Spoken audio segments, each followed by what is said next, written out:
आज हम लोग बात करेंगे, बड़ा इंटरेस्टिंग टॉपिक है लॉसलेस ट्रांसमिशन लाइन के ऊपर, ठीक है। तो ये बेसिकली सर्ज इम्पिडेंस की सीरीज़ शुरू होने जा रही है, तो उसके लिए मैं बेस तैयार कर रहा हूँ। तो जब मैं सर्ज इम्पिडेंस लेक्चर तैयार कर रहा था तो मैंने देखा कि यार लॉसलेस ट्रांसमिशन लाइन बड़ा एक इंटरेस्टिंग सा कॉन्सेप्ट है और काफ़ी कुछ सीखने के लिए है, तो इसलिए मैंने इसको एक सेपरेट वीडियो में कन्वर्ट कर दिया है, ठीक है। तो सर्ज इम्पिडेंस सीरीज़ शुरू हो चुकी है और पहला वीडियो आपका लॉसलेस ट्रांसमिशन लाइन है। तो चलिए शुरू करते हैं। देखो, जब भी हम किसी ट्रांसमिशन लाइन के मॉडल की बात करते हैं, प्रैक्टिकल मॉडल की, तो मैं यहाँ पे कंसिडर कर रहा हूँ लॉन्ग ट्रांसमिशन लाइन। तो अगर हमारे पास लॉन्ग ट्रांसमिशन लाइन है तो हमने पढ़ा है ऑलरेडी आरएलसी पैरामीटर में कि भैया उसके अंदर रेजिस्टेंस होगा, इंडक्टेंस होगा, कैपेसिटेंस होगा और कंडक्टेंस होगा, ठीक है। ये हम लोग बहुत अच्छे से जानते हैं। जहाँ पे कैपेसिटेंस और कंडक्टेंस ये जो है ना, ये रिप्रेजेंट करता है शंट पैरामीटर्स को, और R R L this is comes under the category of series parameter, ठीक है। ये सब हम लोग बहुत अच्छे से जानते हैं। लेकिन ये है प्रैक्टिकल ट्रांसमिशन लाइन का मॉडल, मतलब जो प्रैक्टिकली एग्जिस्ट करता है।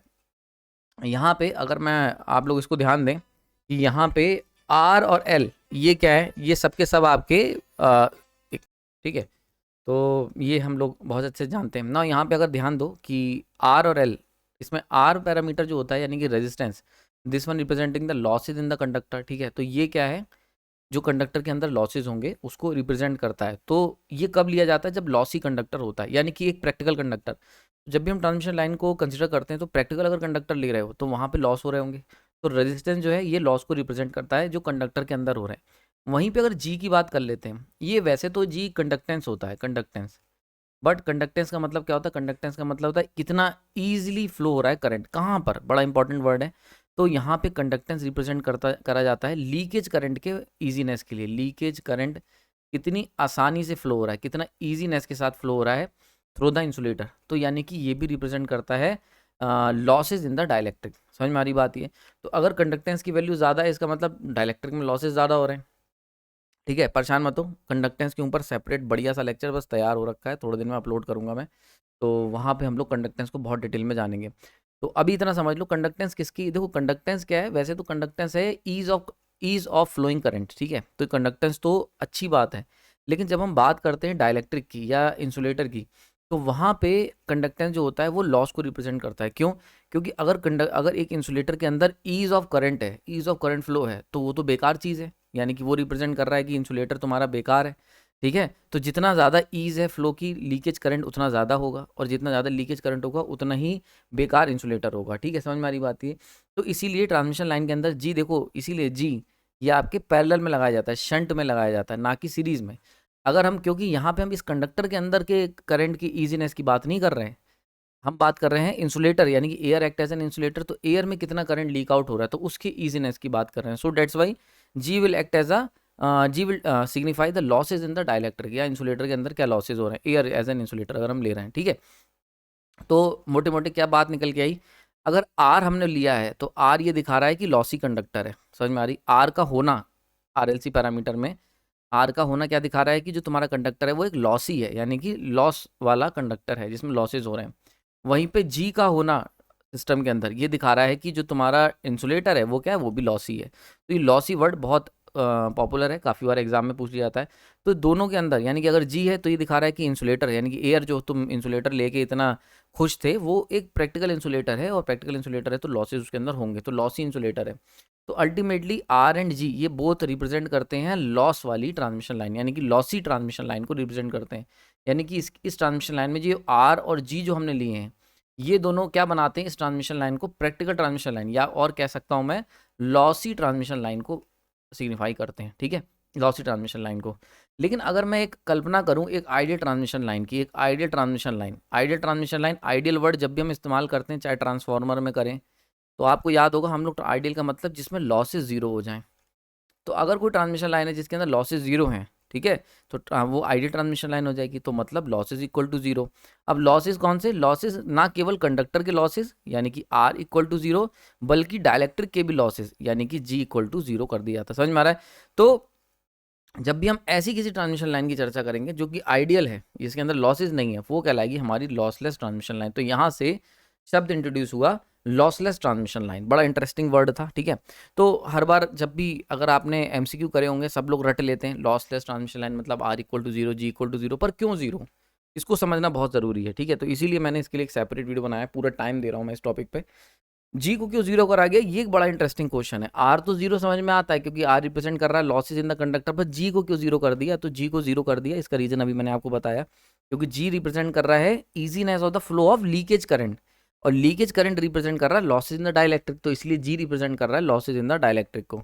यानी कि इंसुलेटर जो तुम यूज कर रहे हो, जी जितना ज्यादा होगा उतना लॉसेज, उतना ज़्यादा करंट लीक करेगा डाइलेक्ट्रिक में और उतने ज़्यादा लॉसेज होंगे। इसके बारे में और डिटेल में कंडक्टेंस में चर्चा करेंगे। तो यहाँ से जन्म होता है, पिक्चर में आया लॉसलेस ट्रांसमिशन लाइन का कॉन्सेप्ट, ठीक है। ना लॉसलेस ट्रांसमिशन लाइन की अगर कोई डेफिनेशन पूछ रही तो एक ऐसी ट्रांसमिशन लाइन जो कि प्योरली, जिसके अंदर प्योर रिएक्टिव कंपोनेंट होंगे, प्योर रिएक्टिव कंपोनेंट होंगे, जैसे कि एल एंड सी, ठीक है, यही दो बचे, ठीक है। And zero loss component, loss component दोनों के दोनों जीरो हो जाएंगे। कौन कौन से लॉस कंपोनेंट होते हैं? R G. तो याद रखना, बहुत बार एमसीक्यू आया हुआ है कि भैया लॉस कंपोनेंट बता दो कौन कौन से होते हैं लॉस कंपोनेंट्स। तो उसमें ऑप्शन दिया होगा आर एल होगा, आर सी होगा, आर जी होगा, ठीक है, या फिर एल एंड सी होगा। तो याद रखना R and G is the correct option. ये बहुत बार पूछा गया है क्वेश्चन, ये वाला जो मैंने आपके सामने बताया। बाकी हाँ, एमसीक्यू सीरीज़ अगर आपको एमसीक्यू लगाने power system, basic electrical, network, किसी भी सब्जेक्ट के, तो मैं कवर करने की कोशिश कर रहा हूँ। वहाँ पे अपने प्राइम ग्रुप पे मैंने अभी जल्दी में इस पे काम करना शुरू करा है। अभी तक मैं जितने भी एमसीक्यू कवर कर रहा था वो केवल मशीन और पावर सिस्टम के थे। अब मैंने सोचा है कि जो भी इंटरेस्टिंग एमसीक्यू मुझे मिलेंगे, चाहे वो किसी भी सब्जेक्ट के क्यों ना हो, किसी भी सब्जेक्ट क्यों ना हो, इलेक्ट्रिकल इंजीनियरिंग के, जैसे कि बेसिक इलेक्ट्रिकल, मेजरमेंट, तो वो सबको मैं कवर करने की कोशिश करूँगा, ताकि वहाँ पे भी थोड़ा थोड़ा कॉन्सेप्ट आपके साथ शेयर कर सकूँ। स्विच गियर प्रोटेक्शन के भी एमसीक्यू मैंने डाल रखे हैं, तो उसको ज्वाइन कर लो, वहाँ पे बीच बीच में डालता रहता हूँ मैं, और पीडीएफ भी मिल जाएगी आपको इस लेक्चर की, ठीक है, एज योर चॉइस। ना आगे चलते हैं। तो ये हमने देखा बहुत बार पूछा जाएगा, तो अगर कोई तुमसे कह दे कि भैया ट्रांसमिशन लाइन के कंपोनेंट के बारे में बता दो, कौन कौन से लॉस कंपोनेंट कौन कौन से होते हैं? लॉस कंपोनेंट दो होते हैं, आर और जी, ठीक है। तो अगर कोई ट्रांसमिशन लाइन जिसके अंदर लॉस कंपोनेंट तो जीरो हो जाए, यानी कि आर जी जीरो हो जाए, और रिएक्टिव कंपोनेंट ही बचे रह जाए, यानी कि एल सी, ऐसी ट्रांसमिशन लाइन जो होती है उसको हम कह देंगे लॉसलेस ट्रांसमिशन लाइन। तो यहाँ से वर्ड आया लॉसलेस। तो अगर कोई कहता है लॉसी ट्रांसमिशन लाइन है, लॉसी, तो ये रिप्रेजेंट कर रहा है प्रैक्टिकल ट्रांसमिशन लाइन, यानी कि उसके अंदर आर भी है और जी भी है। और कोई कह रहा है लॉसलेस है, तो इसका मतलब उसके अंदर क्या है, आर भी जीरो है, जी भी जीरो है, यानी केवल एल और सी बचा। देखो यहाँ पे बनाया हुआ है, प्रैक्टिकल ट्रांसमिशन लाइन बनाएंगे या फिर लॉसी ट्रांसमिशन लाइन, तो आर एल सी जी। वहीं पे अगर लॉसलेस ट्रांसमिशन लाइन बनाओगे तो केवल एल और यहाँ पे सी लिख लेना, एल और सी ही तुम्हें पिक्चर में मिलेगा, ठीक है, क्लियर हो गया ना। ये बड़ा इंपॉर्टेंट पॉइंट एक और देख लेते हैं, यहाँ पे दे रखा है कि अगर आइडियल लॉसलेस लाइन है तब तो आर और जी दोनों जीरो होंगे, लेकिन आइडियल जैसी कोई चीज़ तो होती नहीं है। तो फिर, तो प्रैक्टिकल अगर लॉसलेस लाइन बनाओगे, मतलब कम लॉस वाली, समझ में आ रही बात? है प्रैक्टिकल लॉसलेस लाइन का क्या मतलब हुआ, लो लॉस लाइन, ठीक है। ये कैटेगरी इंट्रोड्यूस करा दी, क्योंकि देखो अगर हम लॉसलेस लाइन की बात करें तो ये तो एक हाइपोथेटिकल कॉन्सेप्ट है, this is a virtual concept, मतलब वर्चुअल नहीं कहूँगा इसे, आइडियल केस कह देता हूँ, this is your ideal case, तो ये तो एग्जिस्ट ही नहीं करता है। तो फिर हम इसको पढ़ क्यों रहे हैं? तो इसकी स्टडी इसलिए करी जा रही ताकि जो प्रैक्टिकल लो लॉस लाइन है उनकी स्टडी की जा सके, ठीक है। तो जनरली हम लोग ट्रांसमिशन लाइन जो है उसे लो लॉस लाइन लेके चलते हैं। आपको देखा होगा अक्सर हम लोग रेजिस्टेंस को इग्नोर कर देते हैं कंपेयर टू द इंडक्टेंस, तो और जी को भी इग्नोर कर देते हैं। तो ये इग्नोर करके अगर कोई भी ट्रांसमिशन लाइन है जिसके अंदर तुमने आर और जी को हटा दिया है किसी भी वजह से, तो it will act as a lossless transmission line. आपको याद होगा मैंने फेरांटी इफेक्ट करवाया था, बहुत सारे डेरिवेशन आप लोग करे होगे, बहुत सारी स्टडी करते होगे। जनरली हम लोग आर और जी इसको निगलेक्ट कर देते हैं, इग्नोर कर देते हैं। तो जब भी हम आर और जी को पिक्चर से हटाते हैं तो इसका मतलब हम कौन सी लाइन की बात कर रहे हैं, हम जो लाइन ले रहे हैं उसे लॉसलेस ट्रांसमिशन लाइन ले रहे हैं बाई डिफॉल्ट, ठीक है, समझ में आ रही बात ये। तो बहुत बार ऐसा होता है कि हम लोग नहीं लिखते हैं कि लॉसलेस ट्रांसमिशन लाइन है, लेकिन आपको ये समझ में आ जाना चाहिए जब भी हम किसी भी कंडीशन में, अगर हम लोग क्या कर रहे हैं, अगर हम लोग रेजिस्टेंस और कंडक्टेंस को पिक्चर से हटा रहे हैं तो ऑलरेडी हम लोग ये मान के चल रहे हैं कि हमारी ट्रांसमिशन लाइन है वो एक लॉसलेस ट्रांसमिशन लाइन है, ठीक है, क्लियर हो गया। यहाँ पे बड़ा इंपॉर्टेंट पॉइंट बताया। तो एक्चुअली क्या होता है कि ये जब भी हम इस्तेमाल करते हैं तो ये वर्ड जो लॉसलेस ट्रांसमिशन लाइन है या ये मेनली इस्तेमाल करा जाता है ये लो लॉस लाइन को रिप्रेजेंट करने के लिए, ठीक है, क्लियर हो गया यहाँ पे। तो अच्छा, तो प्रैक्टिकल अगर हम बात करते हैं लॉसलेस लाइन की तो वो कैसा दिखेगा उसको भी समझ लो। तो प्रैक्टिकल जो लॉसलेस लाइन होगी वो क्या होगी, उसके अंदर रेजिस्टेंस को हम लोग जीरो नहीं होगा लेकिन बहुत छोटा होगा compare to the omega L, और वहीं पे जी जीरो नहीं होगा लेकिन बहुत छोटा होगा ओमेगा सी से। यही कह के तो हम लोग इग्नोर करते हैं और नेग्लिजिबल मानते हैं, याद आया आपको? तो ये चीज़ जब भी हम लिखते हैं तो बेसिकली हम लोग प्रैक्टिकल लॉसलेस लाइन की बात कर रहे होते हैं, ठीक है। नाउ फीचर समझ लो, 4-5 फीचर्स हैं बड़े इंपॉर्टेंट। छोटा सा लेक्चर है, बड़ा इंसाइटफुल था इसलिए मैंने इसको बनाया आपके लिए। तो फीचर समझ लेते हैं। पहला फीचर, सबसे पहला फीचर क्या है, सीरीज इंपेडेंस निकाल लो। देखो सीरीज इंपेडेंस जब भी हम निकालते थे तो अगर प्रैक्टिकल ट्रांसमिशन लाइन या लॉसी ट्रांसमिशन लाइन के अगर सीरीज इंपेडेंस निकालोगे तो वो आ जाएगा तुम्हारा दिस वन, यानी कि आर प्लस जे ओमेगा एल आ गया, और शंट एडमिटेंस यानी कि this one G plus J omega C. ठीक है, ये हम लोग निकालते हैं series and shunt admittance parameters.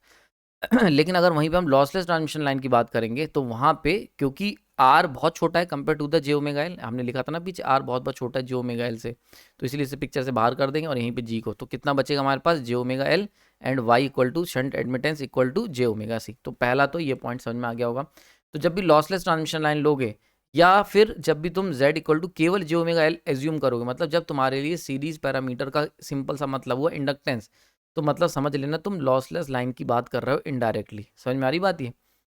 दूसरा बड़ा इंपॉर्टेंट पॉइंट, लॉसलेस लाइन। अब लॉसलेस लाइन का मतलब क्या हुआ कि जितनी पावर यहाँ से भेज रहे हो, पी जो डिलीवर कर रहे हो, वो पूरी पूरी रिसीविंग एंड में पहुंच रही है, यानी कि कोई भी लॉस नहीं हो रहा है, तभी तो लॉसलेस लाइन नाम है।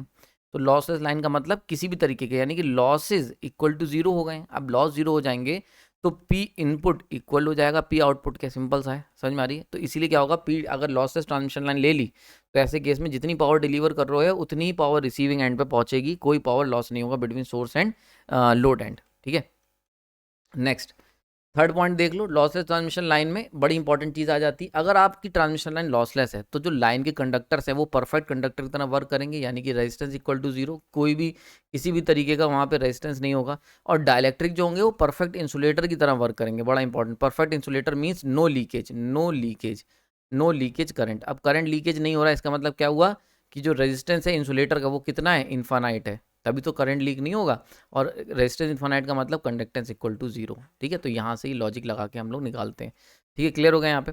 तो ये चीज़ आपको याद रखनी है, बड़ा इंपॉर्टेंट पॉइंट है, मोस्ट इंपॉर्टेंट पॉइंट। इसके ऊपर बहुत क्वेश्चन आए हुए हैं कि लॉसेस ट्रांसमिशन लाइन में डायलैक्ट्रिक कैसा होता है, तो परफेक्ट डायलैक्ट्रिक होगा। या पूछ लेगा तुमसे कि लॉसेस ट्रांसमिशन लाइन में जी की वैल्यू कितनी होती है, जीरो होगी। या पूछ लेगा लॉसलेस लाइन में डायलैक्ट्रिक का रेजिस्टेंस कितना होगा, तो इन्फानाइट होगा। ठीक है, so this is an important part. चौथा पॉइंट देख लो, तो जो अभी मैंने बताया उसी को हमने यहाँ पे एक टेबल फॉर्म में बताया। अगर ट्रांसमिशन लाइन का नेचर, तो दो नेचर पॉसिबल हैं, या तो लॉसी ट्रांसमिशन लाइन हो सकती है या लॉसलेस होगी। अगर लॉसी होगी तो मतलब प्रैक्टिकल, ये लॉसी का मतलब हो गया प्रैक्टिकल ट्रांसमिशन लाइन। प्रैक्टिकल में आर एल सी जी चारों के चारों पैरामीटर लोगे। यहाँ पे बात हो रही लॉन्ग ट्रांसमिशन लाइन, ध्यान रखना। शॉर्ट मीडियम की बात नहीं कर रहा हूँ मैं, शॉर्ट में तो ऑलरेडी जी को हम इग्नोर कर देते हैं। ठीक है, तो हम बात कर रहे हैं लॉन्ग ट्रांसमिशन लाइन की। तो लॉन्ग ट्रांसमिशन लाइन में अगर लॉसी है तो सारे के सारे पैरामीटर कंसिडर करोगे। सर्ज इंपेडेंस की वैल्यू अगर निकालने को कह दी जाए तो सर्ज इंपेडेंस निकल के आएगा अंडर रूट में R plus J omega L divide by G plus J omega C. Surge impedance अभी चिंता मत करो, आगे चल के अभी आने वाले समय में, यानी कि नेक्स्ट वीडियो ही सर्ज इंपेडेंस पे होने वाला है, तो बड़ा डिटेल में क्लियरिटी मिल जाएगी। यहाँ पे अभी फॉर्मूला समझ लो। तो अगर कभी लॉसी ट्रांसमिशन लाइन ली जा रही है तो याद रखना फॉर्मूला अंडर रूट में एल बाई सी नहीं होगा, अंडर रूट में आर प्लस जे ओमेगा एल और divide by G plus J omega C होगा। ठीक है, और सर्ज इंपेडेंस जो तुमने अभी निकाला है ना जेड नॉट, इसका नेचर कैसा होगा, इसका नेचर होगा कॉम्प्लेक्स। जेड नॉट रिप्रेजेंट करा जाता है सर्ज इंपेडेंस, ये दिखा रहा है कि सर्ज इंपेडेंस। ठीक है, तो ये हो गया सर्ज इंपेडेंस, तो इसका नेचर कैसा होगा, कॉम्प्लेक्स नेचर होगा। ठीक है, कॉम्प्लेक्स नंबर, यानी कि जो वैल्यू निकल के आएगी वो कॉम्प्लेक्स आएगी, आई ओ आई की फॉर्म में आएगी, वन जैसे 3+4i ऐसे करके समथिंग वैल्यू निकल के आएगी, कॉम्प्लेक्स होगी नेचर में। वहीं पे अगर हम लोग बात करते हैं लॉसलेस ट्रांसमिशन लाइन की, तो लॉसलेस में किसी भी तरीके का रेजिस्टेंस और कंडक्ट आर जीरो हो गया और जी जीरो, आर और जी दोनों के दोनों जीरो हो गए, तो बचा क्या, एल सी। तो जब एल सी बचा तो इस इक्वेशन में भी अगर आर जीरो और जी जीरो कर देंगे तो बचे क्या, अंडर रूट में एल बाई सी। तो जो सर्ज इंपेडेंस का तुम जो रोना रोते हो हर जगह अंडर रूट में एल बाई सी के फॉर्मूले लगा लगा के, वो हमेशा बात होती है लॉसलेस लाइन की। अगर कभी तुम्हें पेपर में दे रखा है कि लॉसी ट्रांसमिशन लाइन है तो सर्ज इंपेडेंस की वैल्यू अंडर रूट में एल बाई सी नहीं होगी, बल्कि अंडर रूट में R plus J omega L divide by G plus J omega C होगी, ध्यान रखना। नेचर क्या होगा, रियल होगा, यानी कि अंडर रूट में एल बाई सी। तो अगर लॉसलेस ट्रांसमिशन लाइन लोगे तो उसकी हमेशा जो करेक्टरिस्टिक इंपेडेंस निकल के आएगा वो रियल वैल्यू निकल के आएगी, यानी कि जैसे 4 ओम, 400 ओम, ठीक है, 40 ओम, ऐसे करके वैल्यू निकल के आएगी। तो बिल्कुल रियल पिक्चर हमारे सामने निकल के आएगी। ठीक है, किसी भी तरीके कॉम्प्लेक्स नंबर नहीं होगा। नेक्स्ट यहाँ पे फिफ्थ पार्ट की बात कर लेते हैं। तो फिफ्थ यहाँ पे है एटीन्यूएशन कांस्टेंट ना। ये यार बड़ा इंटरेस्टिंग टर्म है, इसको बड़े अच्छे से समझ लो कि एटीन्यूएशन कांस्टेंट क्या होता है, इसको बड़े अच्छे से हमने यहाँ पे डिस्क्राइब करा है। ठीक है, तो देखो इसको क्या मतलब है एटीन्यूएशन कांस्टेंट का, तो बड़े ध्यान से समझना, मैंने इसको बड़ा ही सिंप्लीफाई कर दिया है। वैसे ये ट्रैवलिंग वेव का कॉन्सेप्ट है, ट्रैवलिंग वेव सर्ज इंपेडेंस के बाद हम लोग डिस्कशन करेंगे यार, क्योंकि अभी उस पर काम चल रहा है। तो ट्रैवलिंग वेव का कॉन्सेप्ट है, लेकिन अभी समझ लो। तो एटेन्यूएशन कांस्टेंट, एटेन्यूएशन का मतलब क्या होता है? एटेन्यूएशन का मतलब होता है डिमिनिश होना, डिमिनिश होना यानी कि कम हो जाना, ठीक है। तो मान के चलते हैं हमारे पास कोई इलेक्ट्रोमैग्नेटिक वेव है, इस तरीके की साइनसोइडल इलेक्ट्रोमैग्नेटिक वेव है, उसको मैंने सेंडिंग एंड से भेज दिया। तो इलेक्ट्रोमैग्नेटिक वेव जब भी हम किसी वायर के थ्रू भेजेंगे, ट्रांसमिशन लाइन मान के चलते हैं, उसके थ्रू हमने भेजा, तो कुछ एनर्जी लॉस हो जाएगी क्योंकि इसके अंदर रेजिस्टेंस होगा, कंडक्टेंस होगा, तो कुछ एनर्जी निकल गई, एक्सट्रैक्ट हो गई बिकॉज ऑफ एनर्जी लॉस की वजह से। तो जो रिसीविंग एंड पे मुझे जो इलेक्ट्रोमैग्नेटिक वेव मिलेगी, वो कुछ इस तरीके की दबी कुचली सी इलेक्ट्रोमैग्नेटिक वेव होगी। तो ये जो दबा कुचलापन है, यानी कितनी ज़्यादा डिमिनिश हो गई, कितनी ज़्यादा रिड्यूस हो गई, इसको हम कहेंगे वी गेट एटीन्यूएटेड वेव, यानी कि हमें जो मिलेगी वो एटीन्यूएटेड वेव मिलेगी, यानी कि कुछ हद तक उसमें लॉस हो गया होगा कुछ एनर्जी का पोर्शन। तो एटीन्यूएशन कांस्टेंट अल्फा से इसे रिप्रेजेंट करते हैं, क्या बताता है? ये मेजर करता है कि एटीन्यूएशन ऑफ इलेक्ट्रोमैग्नेटिक वेव, कितना कितना इलेक्ट्रोमैग्नेटिक वेव डिमिनिश हो गई या एटीन्यूएट हो गई जब वो पास हुई किसी मीडियम से। समझ में आ रही बात है? तो जब हम उसे एक मीडियम से पास करा हमने, ठीक है, मान के चलते ट्रांसमिशन लाइन से हमने पास करवाई, तो कितनी वेव डिमिनिश हो गई या एटीन्यूएट हो गई, ठीक है, कम हो गई, उसमें जो उसका मैग्नीट्यूड है वो कितना कम हो गया, ये मेजर कौन करता है? ये मेजर करता है एटीन्यूएशन कांस्टेंट, ठीक है। इसका बहुत ज़्यादा इस्तेमाल करा जाता है जब हम बात करते हैं सिग्नल एंड सिस्टम की। सिग्नल्स जब भेजे जाते हैं तो उसमें ज़रूर देखा जाता है कि हम बोल तो बहुत अच्छी आवाज़ में रहे हैं पर वहाँ आवाज़ अच्छी नहीं पहुँच रही, तो हम कहते हैं कि मीडियम का एटीन्यूएशन बहुत ज़्यादा है, एटीन्यूएशन कांस्टेंट बहुत ज़्यादा बढ़ा हुआ है उसको। तो आइडियली एटीन्यूएशन कांस्टेंट कम से कम 0 होना चाहिए। समझ में आ रही बात ये? तो ये मेजर करता है एटेन्यूएशन कांस्टेंट। अब देखो यहाँ पे, यहाँ तक तो हो गया, मतलब अब समझ लो इसमें लॉसलेस और लॉसी ट्रांसमिशन लाइन। तो यहाँ जो मीडियम शब्द का इस्तेमाल करा गया ना, ये मीडियम, ये दो कैटेगरी में बिलोंग कर सकता है, या तो मीडियम लॉसी होगा मतलब प्रैक्टिकल, या फिर लॉसलेस होगा। तो जब हम लॉसलेस ट्रांसमिशन लाइन की बात करेंगे या फिर लॉसी ट्रांसमिशन लाइन, ना लॉसी ट्रांसमिशन लाइन है तो ऑब्वियस सी बात है इसके अंदर लॉसेज होंगे, लॉसेज होंगे तो अल्फा नॉट इक्वल टू 0, यानी कि एटेन्यूएशन कांस्टेंट 0 तो नहीं होगा, ठीक है। वहीं पे अगर हमारी लॉसलेस ट्रांसमिशन लाइन है, तो लॉसलेस ट्रांसमिशन लाइन का मतलब ही है कि 0 लॉसेस। अब 0 लॉसेस मतलब एनर्जी लॉस इक्वल टू 0। ये एनर्जी लॉस क्यों हो रही है? ये हो रही है बिकॉज ऑफ आर एंड जी की वजह से। अगर ये दोनों 0 हो गए तो एनर्जी लॉस भी 0 हो गई। तो लॉसलेस ट्रांसमिशन लाइन में जब कोई एनर्जी लॉस ही नहीं होगा, तो हम यहाँ पे भेजेंगे इस तरीके की वेव और यहाँ पे भी हमें इस तरीके की वेव मिलेगी। जबकि लॉसी में क्या होगा? इस तरीके की वेव भेजोगे और मिलेगी तुम्हें इतनी वेव। समझ में आ रही बात? है डिपेंड करेगा कितनी एनर्जी लॉस हो रही है। तो डेट इज द कॉन्सेप्ट। तो जब भी हम बात करते हैं लॉसलेस ट्रांसमिशन लाइन की, तो उसका एटीन्यूएशन कांस्टेंट भी 0 होता है। इसके ऊपर भर के मतलब कूट कूट के क्वेश्चन आए हुए हैं पिछले 20 सालों में। समझ में आ रहा है? तो एटीन्यूएशन कांस्टेंट पूछ लिया जाएगा, कल कंफ्यूज मत होना। और लॉसलेस ट्रांसमिशन लाइन में अल्फा इक्वल टू 0 होता है, ठीक है। तो वेव का जो एटीन्यूएशन हो रहा है, वेव को जो ट्रांसमिशन लाइन में जो हम ट्रेवलिंग वेव की बात करते हैं, वोल्टेज और करंट की, तो वो जो एटीन्यूएट होगी वो क्यों होगी? बिकॉज ऑफ आर एंड जी की वजह से ऑफ ट्रांसमिशन लाइन। समझ में आ गई बात ही? नाउ लास्ट पॉइंट, जाते जाते बहुत ही सिंपल सा पॉइंट है कि ये हमने पहले डिस्कस कर लिया था कि भाई हम लॉसलेस लाइन पढ़ ही क्यों रहे हैं जबकि प्रैक्टिकली इम्पॉसिबल है। जब है ही नहीं यार, प्रैक्टिकली पॉसिबल ही नहीं है फिजिकली कि हम एक लॉसलेस ट्रांसमिशन लाइन बना पाएँ, तो फिर हम पढ़ क्यों रहे हैं? तो उसके पीछे प्रैक्टिकल इंपॉर्टेंस क्या है इसकी? तो प्रैक्टिकल इंपॉर्टेंस ये है कि हम लॉसलेस ट्रांसमिशन लाइन की जो इक्वेशंस हैं इनका इस्तेमाल करेंगे लो लॉस ट्रांसमिशन लाइन के बिहेवियर को स्टडी करने के लिए। क्योंकि जनरली हम ये मान के चलते हैं ट्रांसमिशन लाइन जो है हमारी लो लॉस ट्रांसमिशन लाइन है, तो अप्रॉक्सीमेट बिहेवियर को स्टडी करने के लिए। याद है जब भी फेरेंटी इफेक्ट मैंने लिखवाया था अप्रॉक्सीमेट इक्वेशन, तो अप्रॉक्सीमेट बिहेवियर। तो अप्रॉक्सीमेट बिहेवियर क्यों? क्योंकि भाई अगर हम लॉन्ग ट्रांसमिशन लाइन की बात करें तो बड़ी ही कॉम्प्लेक्स इक्वेशन निकल के आती हैं। आपने देखा था पीछे कॉम्प्लेक्स इक्वेशन बहुत ही ज़्यादा कॉम्प्लेक्स थी, तो उनको सॉल्व करना बड़ा मुश्किल काम है। लेकिन अगर वहीं पर हम ये मान के चलें कि हमारी लाइन जो है वो लो लॉस ट्रांसमिशन लाइन है, लो लॉस मतलब आर की वैल्यू बहुत बहुत छोटी ओमेगा एल से और जी की वैल्यू बहुत बहुत छोटी ओमेगा सी से, तो हम क्या करेंगे? हमने एक तरीके से हम बात कर रहे हैं लॉसलेस ट्रांसमिशन लाइन की, practical practical lossless transmission line की बात कर रहे हैं। तो लॉसलेस लेने से क्या होता है कि इक्वेशन बड़ी सिंप्लीफाई हो जाती हैं और बिहेवियर को स्टडी करना थोड़ा आसान हो जाता है। हालांकि अप्रॉक्सीमेट होता है, ये एग्जैक्टली नहीं होता। नाउ आपने अपना कीमती समय दिया उसके लिए धन्यवाद। जाते जाते ये कुछ प्लेलिस्ट यहाँ पे मैं सजेस्ट करूँगा, इसको देख लेना यार, ठीक है। एंड स्क्रीन पे लगा दूंगा। मैंने जो एक वोटिंग करवाई थी कि भाई जिसमें हमने लिखा था कि हम बड़ी बड़ी प्लेलिस्ट जो पावर सिस्टम की 90 लेक्चर की हो गई है, तो अगर कोई टॉपिक खोजना है तो मतलब बहुत लोगों के लिए वो एक चैलेंजिंग टास्क होगा। तो मैंने कहा कि एक वोटिंग करवाई गई थी आपसे कि भैया ऐसा कर लेते हैं, उसको छोटी छोटी प्लेलिस्ट में तोड़ लेते हैं, ठीक है। तो वो वोटिंग कंप्लीट हो गई है और लगभग 90% लोगों ने कहा हाँ सर ये बढ़िया है। तो मैंने इसी तरीके छोटे छोटे टॉपिक वाइज प्लेलिस्ट बना दी है। आप एक प्लेलिस्ट पे क्लिक करोगे और उसमें 4-5 वीडियो हैं उस टॉपिक से रिलेटेड, वो पूरे देख लोगे, काम खत्म, ठीक है। तो इन्जॉय करो, देखो इसको, ठीक है। आपने अपना कीमती समय दिया उसके लिए धन्यवाद। गला अब ठीक है काफ़ी हद तक, तो वीडियोस जल्दी जल्दी आते रहेंगे, ठीक है। आपने इतने दिन पेशेंस रखा इसके लिए बहुत बहुत धन्यवाद।